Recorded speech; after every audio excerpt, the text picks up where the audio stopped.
الحمد لله وكفى وسلام على عباده الذين اصطفى أما بعد فأعوذ بالله من الشيطان الرجيم بسم الله الرحمن الرحيم يا أيها الذين آمنوا إن جاءكم فاسق بنبأ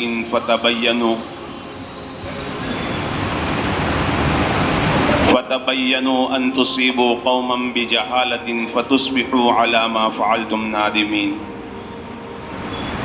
وقال النبي صلى الله تعالى عليه وسلم كفى بالمرء كذبا أن يحدث بكل ما سمع أو كما قال عليه الصلاة والسلام صدق الله العظيم وصدق رسوله النبي الأمي الحبيب الكريم ونحن على ذلك لمن الشاهدين والشاكرين والحمد لله رب العالمين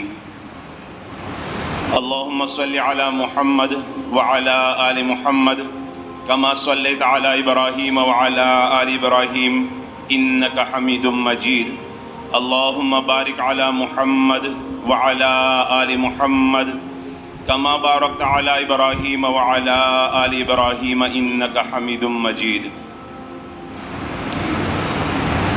قابل احترام دوستوں بزرگوں، گزشتہ جمعہ میں ہمارے سامنے جو بات آئی تھی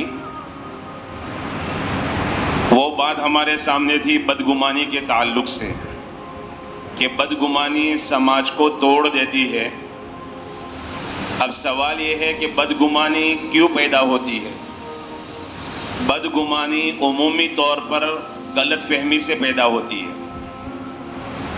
آدمی کو کسی سے یا کسی کی بات سے غلط فہمی ہو جائے، سمجھ پھیر ہو جائے تو آدمی اس غلط فہمی کی وجہ سے بدگمانی کا شکار ہو جاتا ہے، اور یہ بدگمانی دھیرے دھیرے بہت سارے جرائم کو وجود دیتی ہیں اور جرائم کو پروان چڑھاتی ہے۔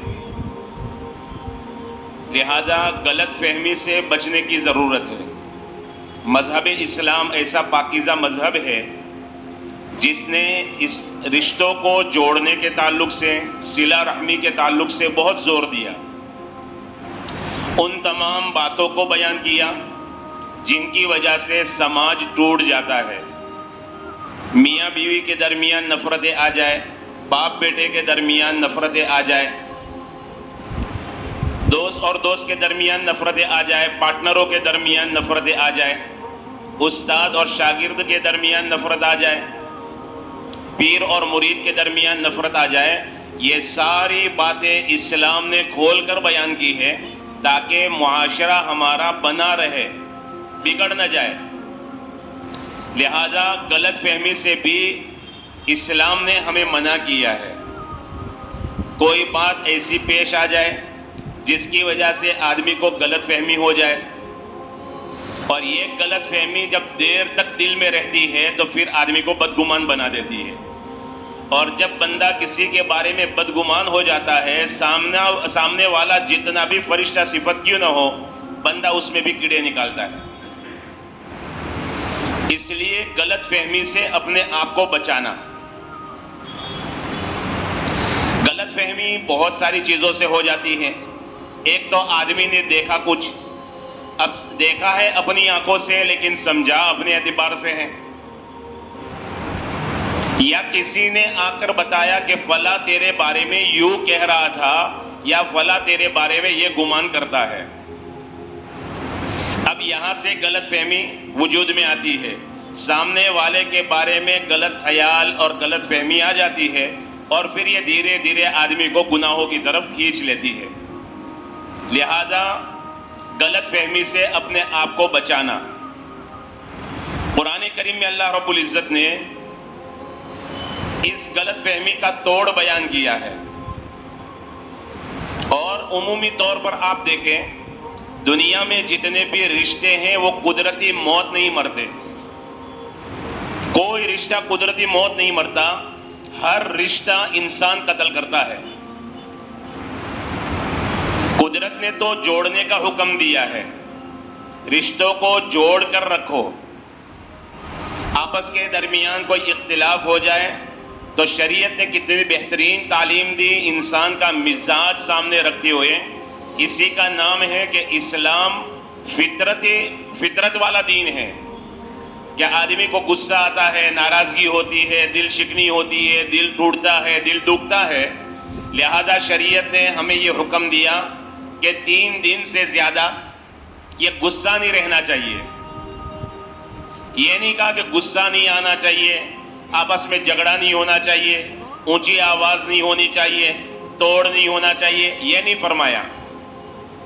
یہ صفت اور یہ خاصیت تو فرشتوں کی ہے. انسان کا جو مزاج اللہ پاک نے بنایا ہے، اسی مزاج کے مطابق شریعت کو نازل فرمایا اور ہمیں یہ تعلیم دی کہ دیکھو اگر ایسی کوئی بات ہو جائے تو زیادہ سے زیادہ 3 دن. یہ پاکیزہ تعلیم ہے. بہرحال میرے محترم دوستو بزرگوں، غلط فہمی بہت ساری باتوں کی وجہ سے پیدا ہو جاتی ہے، اور غلط فہمی کتنی زہریلی ہے. غلط فہمی کا ایک پل اور ایک لمحہ محبت برے، پیار برے سینکڑوں لمحوں کو ختم کر دیتا ہے. آدمی جتنا بھی محبت کے ساتھ رہا ہو، پیار اور الفت کے ساتھ رہا ہو، اور دل جمعی کے ساتھ اور خیر خواہی کے ساتھ رہا ہو، کوئی ایسی بات پیش آ جائے جس کی وجہ سے غلط فہمی پیدا ہو جائے، وہ ساری محبتیں ختم ہو جاتی ہیں. یہ اتنا زہریلا پل ہے. لہذا یہ پہلی بنیاد ہے انسان کے دل میں برائی کو جڑ پکڑوانے کے لیے. اسی سے ساری برائیاں وجود میں آتی ہیں. سب سے پہلے ہمیں غلط فہمی سے بچنا ہے. یہ صحابہ کرام رضوان اللہ علیہم اجمعین کے دور میں بھی ایسی باتیں پیش آئی. ہمارے لیے ہمارا دین جو ہے نا بڑا آسان ہے، اس لیے کہ ہمارا دین عملی طور پر اور پریکٹیکلی طور پر ہمارے پاس آیا ہے. حضرت نبی پاک صلی اللہ تعالی علیہ وسلم دنیا سے پردہ فرما گئے. صحابہ کرام کے اوپر جو غم کا پہاڑ ٹوٹا ہے، اسی عرصے کا ایک واقعہ کتابوں میں لکھا ہے کہ سیدنا عمر رضی اللہ تعالیٰ عنہ راستے سے گزر رہے تھے. سیدنا عثمان ابن عفان رضی اللہ تعالیٰ عنہ راستے کے ایک طرف بیٹھے ہوئے تھے. حضرت عمر رضی اللہ تعالیٰ عنہ نے حضرت عثمان کو سلام کیا. نہ حضرت عثمان رضی اللہ تعالیٰ عنہ نے حضرت عمر کی طرف دیکھا، نہ سلام کا جواب دیا. اب یہاں غلط فہمی آ گئی. عثمان نے میرے سلام کا جواب بھی نہیں دیا، لیکن دیکھو اس کا حل کیسے کیا.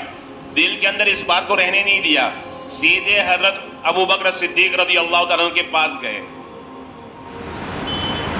اور ان کے سامنے پورا واقعہ بیان کیا، پورا ماجرا بیان کیا کہ آج اس طرح کا واقعہ پیش آیا کہ عثمان کو میں نے سلام کیا، عثمان نے میرے سلام کا جواب تک نہیں دیا. شاید عثمان میری کسی بات کی وجہ سے ناراض ہے. صدیق اکبر رضی اللہ تعالیٰ عنہ حضرت عمر رضی اللہ تعالیٰ عنہ کے ساتھ واپس آئے. جہاں حضرت عثمان رضی اللہ تعالیٰ عنہ بیٹھے ہوئے تھے وہ اسی حال میں بیٹھے ہوئے تھے. صدیق اکبر نے سلام کیا، اچانک متوجہ ہوئے، سلام کا جواب دیا، کھڑے ہو گئے ادب سے. یہ دونوں بزرگ ہستیاں میرے سامنے. صدیق اکبر رضی اللہ تعالیٰ عنہ نے فرمایا، بھائی عثمان کیا بات ہے؟ کیا عمر سے آپ ناراض ہیں؟ کیا بات پیش آئی؟ کہا عمر یہاں سے گزرے، انہوں نے آپ کو سلام کیا، آپ نے سلام کا جواب نہیں دیا. حضرت عثمان رضی اللہ تعالیٰ عنہ نے فرمایا ایسا تو نہیں ہوا. حضرت عمر رضی اللہ تعالیٰ عنہ نے فرمایا بالکل ایسا ہی ہوا ہے. میں آپ کے پاس سے گزرا، میں نے سلام کیا، آپ نے سلام کا جواب نہیں دیا. حضرت عثمان رضی اللہ تعالیٰ عنہ حیران رہ گئے کہ یہ کیسے ہوا. حضرت ابو بکر صدیق رضی اللہ تعالیٰ عنہ نے فرمایا یقیناً ایسا ہی ہوا ہے، لیکن ہو سکتا ہے کہ آپ کوئی گہری سوچ میں ہو جس کی وجہ سے آپ کی توجہ نہ کہی ہو. حضرت عثمان رضی اللہ تعالیٰ عنہ نے فرمایا کہ میں اصل میں اس گہری سوچ میں تھا کہ حضرت نبی پاک صلی اللہ تعالیٰ علیہ وسلم دنیا سے پردہ فرما گئے، اور اللہ کے حبیب صلی اللہ علیہ وسلم سے جو مجھے سوال کرنا تھا، پوچھنا چاہیے تھا، وہ بات رہ گئی. مجھے یہ پوچھنا چاہیے تھا کہ اے اللہ کے حبیب صلی اللہ علیہ وسلم ہماری نجات کیسے ہوگی. یہ بات میں پوچھتے رہ گیا، اسی غم کے اندر بیٹھا ہوا تھا کہ اب ہمارا کیا ہوگا. صدیق اکبر رضی اللہ عنہ نے فرمایا بالکل سچ ہے، آپ اسی غم میں بیٹھے ہوں گے، اس لیے حضرت عمر کے سلام کا اندازہ آپ کو نہیں لگا ہوگا. بہرحال حضرت ابو بکر صدیق رضی اللہ عنہ نے فرمایا بھائی غم کرنے کی ضرورت نہیں ہے، وہ بات میں نے حضرت نبی پاک صلی اللہ علیہ وسلم سے پوچھ لیے, دریافت کر لیے. حضرت عثمان رضی اللہ عنہ نے پوچھا اللہ کے حبیب نے کیا جواب دیا تھا؟ کہا اللہ کے حبیب صلی اللہ علیہ وسلم نے یہ جواب دیا تھا, اس کلمے کو مضبوطی کے ساتھ تھام لو جو کلمہ میں نے اپنے چچا ابو طالب کے انتقال کے وقت ان کے سامنے پیش کیا تھا, انہوں نے پڑھنے سے انکار کر دیا تھا, اس کلمے کی وجہ سے نجات مل جائے گی. غلط فہمی ہوئی, لیکن غلط فہمی کو دل میں پالا نہیں, دل میں رکھا نہیں, بلکہ اس کا حل تلاش کیا کہ اس کا حل کیا ہے کہ صدیق اکبر رضی اللہ عنہ کو بیچ میں ثالثی کے طور پر اور پنچ کے طور پر ان کو بیچ میں رکھا جائے. بات کا خلاصہ ہو گیا. حضرت عمر رضی اللہ عنہ کا بھی دل صاف ہو گیا کہ واقعتاً وہ غم میں تھے, ایک سوچ میں بیٹھے تھے. حضرت عثمان رضی اللہ عنہ نے بھی اپنا عذر بیان کر لیا. اس طرح سے دل صاف ہو جاتے ہیں. بہرحال میرے محترم دوستو بزرگوں, ہمیں اپنے دلوں کی صفائی خوب رکھنی ہے اور خوب خیال کرنا ہے. اس کے لیے بنیادی چیز کہ ہمارے اندر کسی کے بارے میں غلط فہمی نہ آئے. قرآن کریم کی جو آیت آپ کے سامنے میں نے پڑھی سورہ حجرات میں اللہ رب العزت فرماتے ہیں, وہ پوری سورت کے اندر اللہ پاک نے آداب بیان کیے.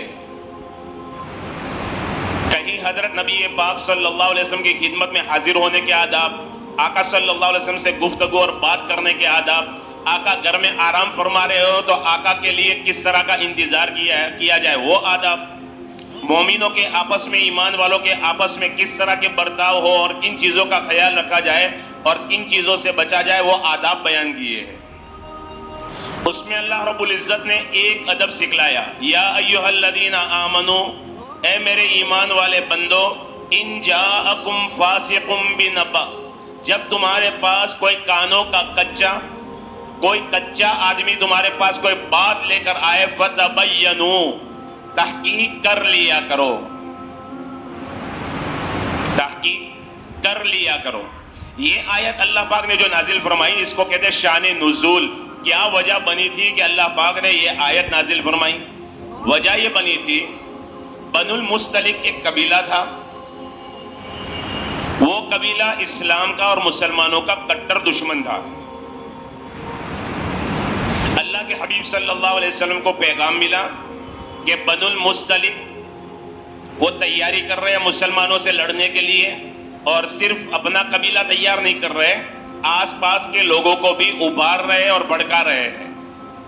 اللہ کے حبیب صلی اللہ علیہ وسلم نے چند صحابہ کرام کو تاجر بنا کر وہاں پر بھیجا کہ تاجر کی شکل اختیار کر کے وہاں پر جاؤ اور سچی خبر کیا ہے وہ خبر مجھے دو تاکہ ہمیں کیا کرنا وہ آسان ہو جائے. چند صحابہ کرام کو بھیجا ہے, وہاں گئے, انہوں نے تجارت کی شکل اختیار کی اور حقیقت حال کو جانا. تو حقیقت یہ تھی کہ واقعتاً وہ حملہ کرنے کا ارادہ کرتے تھے.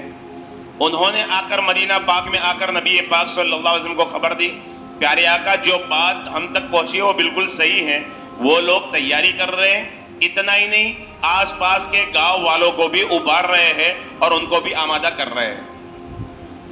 اللہ کے حبیب صلی اللہ علیہ وسلم نے جب یہ بات سنی تو آقا نے فرمایا کیوں نہ ہم چڑھائی کر لیں, اس سے پہلے کہ وہ ہم پر حملہ کرے ہم جا کر حملہ کر دیں. بہرحال اللہ کے حبیب صلی اللہ علیہ وسلم صحابہ کا لشکر لے کر گئے, آقا نے مقابلہ فرمایا, ان لوگوں نے ہتھیار ڈال دیے, یہاں تک کہ ان کے خاندان کا جو بڑا تھا, رئیس تھا اور سردار تھا, حارث بن زرار, وہ نبی پاک صلی اللہ علیہ وسلم کی خدمت میں حاضر ہوئے, کلمہ پڑھ کر مسلمان ہو گئے. جب وہ مسلمان ہو گئے اللہ کے حبیب نے ان کو اللہ تعالیٰ کے احکام سنائے. انہوں نے عرض کیا پیارے آقا میں اپنے خاندان پر اپنے قبیلے پر دعوت کی مبارک محنت کروں گا اور ان کو اسلام کی طرف دعوت دوں گا. آپ فلاں مہینے میں فلاں تاریخ کو اپنے قاصد کو یہاں پر بھیجیے گا, جتنے بھی لوگ مسلمان ہوئے ہوں گے ان کے مال کی زکوٰۃ میں جمع کر کے رکھوں گا. آپ کا قاصد آئے گا اور وہ مال لے کر آپ کی خدمت تک پہنچا دے گا. یہ بات طے ہو گئی. اللہ کے حبیب صلی اللہ علیہ وسلم مدینہ منورہ تشریف لے آئے اور حضرت حارث نے محنت کر کے وہاں محنت کرنا شروع کیا اور لوگ ایمان میں داخل ہونے شروع ہو گئے. جو مہینہ اور جو تاریخ انہوں نے بتائی تھی اسی تاریخ میں اللہ کے حبیب صلی اللہ علیہ وسلم نے ایک صحابی جن کا نام ولید بن مغیرہ ہے, ولید بن عقبہ ہے, یہ عقبہ بن ابی معیط کے بیٹے ہیں, عقبہ بن ابی معیط کون ہیں؟ یہ وہ سخت دشمن اسلام ہیں۔ جب اللہ کے حبیب صلی اللہ علیہ وسلم مسجد حرام میں اللہ کے گھر میں سجدہ ریز تھے، سجدے میں تھے، اور اس نے اونٹ کی اوجڑی لا کر نبی پاک صلی اللہ علیہ وسلم کی کمر پر ڈال دی تھی۔ یہ وہ بدبخت تھا، ان کے بیٹے سچے مسلمان بنے، صحابی رسول بنے۔ یہ حضرت ولید بن عقبہ ہے، اللہ کے حبیب صلی اللہ علیہ وسلم نے ان کو قاصد بنا کر بھیجا۔ وہ قاصد بن کر روانہ ہوئے۔ جب بنو المستلق کے قریب پہنچے تو انہوں نے منظر وہاں کا کچھ عجیب دیکھا کہ پورا کا پورا گاؤں سے باہر کھڑا ہے، اور ان کی زمانے جاہلیت میں بنو المستلق کی اور ان کی آپس کے اندر تکرار تھی۔ حضرت ولید رضی اللہ تعالیٰ نے یہ سمجھے کہ یہ سب مجھے قتل کرنے کے لیے گاؤں کے باہر آئے ہیں، لہذا وہ وہاں سے بھاگ نکلے، اس بستی میں نہیں گئے، وہاں سے بھاگ کر مدینہ منورہ پہنچے۔ اللہ کے حبیب صلی اللہ علیہ وسلم کی خدمت میں پورا واقعہ بیان کیا، اور واقعہ اس طرح سے بیان کیا: پیارے آقا، بڑی مشکل سے میری جان بچی ہے، وہ لوگ تو مجھے مار ڈالنے کے لیے گاؤں سے باہر کھڑے تھے۔ اور ماجرا بھی یہ ہوا کہ جب وہ پیچھے جانے لگے نا مدینہ کی طرف، تو بنی المستلق کے چند نوجوانوں کو ان کے سردار حضرت حارث نے بھیجا کہ جاؤ، آخر وہ واپس کیوں چلے گئے؟ ہم ان کے استقبال کے لیے یہاں پر کھڑے ہیں اور وہ واپس بھاگ رہے ہیں۔ تو چند گھوڑ سواروں کو بھیجا، لیکن انہوں نے اپنا گھوڑا تیز دوڑایا اور حضرت ولید رضی اللہ عنہ آگے نکل گئے اور گھوڑ سوار واپس آ گئے۔ تو یہ منظر پورا اللہ کے حبیب صلی اللہ علیہ وسلم کے سامنے بیان کیا۔ آقا صلی اللہ علیہ وسلم کو تعجب ہوا، اپنی بشاشت سے وہ ایمان میں داخل ہوئے، اور انہوں نے اپنی بشاشت سے یہ وقت بتایا تھا، یہ کیسے ہو سکتا ہے؟ بہرحال خالد بن ولید رضی اللہ تعالیٰ عنہ کو چند صحابہ کرام دے کر روانہ کیا، جاؤ تحقیق کرو، اگر یہ بات سچی ہے تو ان سے جہاد کرو، اور اگر یہ بات غلط ہے تو ان کے پاس جو مال جمع ہے وہ لے کر واپس آ جاؤ۔ حضرت خالد بن ولید رضی اللہ تعالیٰ عنہ گئے، وہ رات کے آخری پہر میں وہاں پر پہنچے۔ جب وہاں پہنچے تو فجر کی اذان کی آواز آ رہی تھی، حیرت میں پڑ گئے، اگر یہ مرتد ہو گئے ہوتے، یہ اسلام سے پھر گئے ہوتے، یا آقا صلی اللہ علیہ وسلم کو دھوکہ دینے کے لیے نعوذ باللہ آقا کے سامنے کلمہ پڑھ لیا ہوتا تو ان کے یہاں اذان کی آواز نہ آتی۔ بہرحال فجر کی نماز کے بعد جب ساری باتیں سنی تو حضرت حارث نے حضرت خالد کے سامنے پوری بات بیان کی۔ اس طرح سے آقا کے قاصد آئے تھے، ہم استقبال کے لیے گاؤں سے باہر کھڑے تھے، کیونکہ تاریخ ہم نے دی تھی، آقا نے اس تاریخ کو قبول فرما لیا تھا، آقا وعدہ خلافی ہرگز نہیں کر سکتے، ہمیں یقین تھا، اس لیے استقبال کے لیے ہم باہر کھڑے تھے، لیکن وہ اس طرح سے بھاگ نکلے، وہ ہمارے قریب بھی نہیں آئے، ہمارے گاؤں میں آنا تو دور کی بات رہی۔ بہرحال وہ مال لیا جو زکوٰۃ کا تھا، اللہ کے حبیب صلی اللہ علیہ وسلم کی خدمت میں مدینہ منورہ پہنچے اور آقا کے سامنے پوری بات بیان کی۔ پیارے آقا، اس طرح کا ماجرا بنا، اس پر اللہ پاک نے یہ قرآن کریم کی آیت نازل فرمائی: یا ایھا الذین آمنوا، اے ایمان والو، ان جاءکم فاسق بنبأ، جب کوئی تمہارے پاس کچا آدمی کوئی خبر لے کر آئے، کیونکہ یہ بات کچی تھی، پکی بات نہیں تھی، تحقیق والی بات نہیں تھی، وہ جاتے، قریب جاتے، ان کی بات سنتے، اس کے بعد فیصلہ لیتے، لیکن وہ ڈر گئے، زمانے جاہلیت کی آپس کی عداوت اور دشمنی تھی، اس لیے سمجھے کہ یہ یقیناً قتل کرنے کے لیے باہر کھڑے ہیں۔ تو اللہ رب العزت نے فرمایا فَتَبَيَّنُوا، خوب تحقیق کر لیا کرو، ان تصیبوا قوما بجہالۃ فتصبحوا علی ما فعلتم نادمین، کہیں ایسا نہ ہو کہ تیش میں آ کر کچے آدمی کی بات سن کر یا کچی بات سن کر تم سامنے والے کو نقصان پہنچا دو، اور جب تمہیں پتا چلے کہ ہم نے تو غلط فہمی میں اور بدگمانی میں یہ کام کر دیا تو تمہیں پچھتاوا ہو، لہذا ایسی کوئی حرکت نہ کرنا، پہلے بات کی تحقیق کر لینا۔ کتنی پیاری تعلیم دی ہے ہمیں۔ بہرحال میرے محترم دوستو بزرگوں، غلط فہمی کہتے کس کو ہے؟ ہم غلط فہمی سن رہے، غلط فہمی کس کو کہتے ہیں؟ غلط کا معنی غلط ہے، فہمی کا معنی سمجھنا ہے، بات کو غلط سمجھ لینا، بندے کو غلط سمجھ لینا، اس کا نام غلط فہمی ہے۔ اس کو آسان شکل میں اور آسان لفظوں میں یوں بیان کیا گیا ہے: آدمی اپنے آپ کو درست اور سچا اور صحیح اور دوسروں کو غلط سمجھے. میں اپنی جگہ پر صحیح ہوں، سامنے والا غلط، سب غلط، میں صحیح، اس کا نام غلط فہمی ہے. بھائی غلط فہمی ہر ایک سے ہو سکتی ہے، ہم انسان ہیں، لہذا غلط فہمی ہو جائے تو غلط فہمی کو دور کرنے کی فکر کرنی چاہیے، اس کو دل میں رکھ کر ہمیں نہیں چلنا چاہیے، ورنہ پھر بدگمانی آئے گی، بدگمانی کے بعد بدزبانی آئے گی، پھر غیبت آئے گی، پھر اس کو نقصان پہنچانے کی شکلیں آئے گی، حسد دل میں آئے گا، کینہ آئے گا، بغض آئے گا، عداوت آئے گی، جھگڑے آئیں گے، سب کچھ بعد میں آئے گا. بنیاد اس کی غلط فہمی ہے، لہذا غلط فہمی کو دور کرنے کی ضرورت ہے. ایک واقعہ کتابوں میں لکھا ہے اور لوگ بھی عام طور پر یوٹیوب وغیرہ پر بیان کرتے ہیں. ایک باپ نے اپنے بیٹے سے، اس کے پاس 2 سیب تھے بچے کے پاس، باپ نے کہا بیٹا ایک سیب مجھے دو. تو بیٹے نے کیا کیا، ایک سیب کو کاٹ کر کھایا، پھر دوسرا سیب کاٹ کر کھایا. باپ کا چہرہ اتر گیا، ارے کیسا نالائق بیٹا ہے، 2 اس کے پاس سیب ہے، 2 کھا بھی نہیں سکتا، میں نے مانگا تو دونوں کو اس طرح سے دانتوں سے کاٹ لیا. لیکن ابھی باپ یہ سوچ ہی رہا تھا، بیٹے نے ایک سیب آگے کیا اور کہا ابا جان یہ زیادہ میٹھا ہے، یہ لے لیجئے. آپ اندازہ لگا سکتے ہیں، دونوں کو کاٹ کر کھایا تو آدمی یہی سمجھے گا کتنا حریص اور لالچی ہے، دینا نہیں چاہتا، کنجوس ہے. لیکن بیٹے نے کیا کہا، ابا یہ زیادہ میٹھا ہے، لے لیجئے. مطلب یہ تھا کہ بچے نے پہلے دونوں سیب چیک کیے، کون سا پھیکا کون سا میٹھا ہے، میرے ابا نے مجھ سے مانگا ہے تو کیوں نہ میں میٹھا دوں. بات کو پورا سمجھتے نہیں، جس کی وجہ سے بھی بدگمانی ہو جاتی ہے. بہرحال میرے محترم دوستوں بزرگوں، بات کو سمجھنے کی ضرورت ہے. اچھا اب غلط فہمی ہو جاتی ہے، یہ بار بار ہونے والی چیز ہے اور دل کے اوپر خاص توجہ دینے کی ضرورت ہے تاکہ ہماری غلط فہمی دور ہو جائے. اب اس غلط فہمی کو دور کرنے کے لیے کیا کرنا؟ اس غلط فہمی کو دور کرنے کا آسان طریقہ یہ ہے، جس بندے کے بارے میں بدگمانی ہوئی ہے کہ ہم نے اس کی بات کی وجہ سے ہمیں لگا کہ یہ ہمارے خلاف بات کر رہا ہے، یا تیسرے بندے نے اس کے بارے میں ہمیں کوئی بات پہنچائی ہے، تو سیدھا راستہ، آسان راستہ یہ ہے کہ اس بندے سے ملاقات کی جائے اور اس سے کہا جائے بھائی آپ کو کوئی تکلیف ہے، کیا وجہ ہے، کوئی بات پیش آئی ہو تو آپ بالکل بنداس کہیے تاکہ صفائی ہو جائے. کسی بندے نے پہنچائی ہے تو بھی کہہ دیں کہ بھائی فلاں بندہ آپ کے بارے میں یوں کہہ رہا تھا کہ آپ میرے بارے میں کوئی تکلیف پہنچی ہو تو میں معافی مانگنے کے لیے تیار ہوں. آپ اندازہ لگائیں یہ بات اگر سامنے آ جائے سامنے والا پگھل جائے گا. اللہ والوں کے کتنے واقعات ہیں. امام اعظم امام ابو حنیفہ رحمۃ اللہ علیہ کا مشہور واقعہ ہے. پتا چلا ایک بندہ گالیاں دیتا ہے امام صاحب کو. اب آدمی کو کتنا برا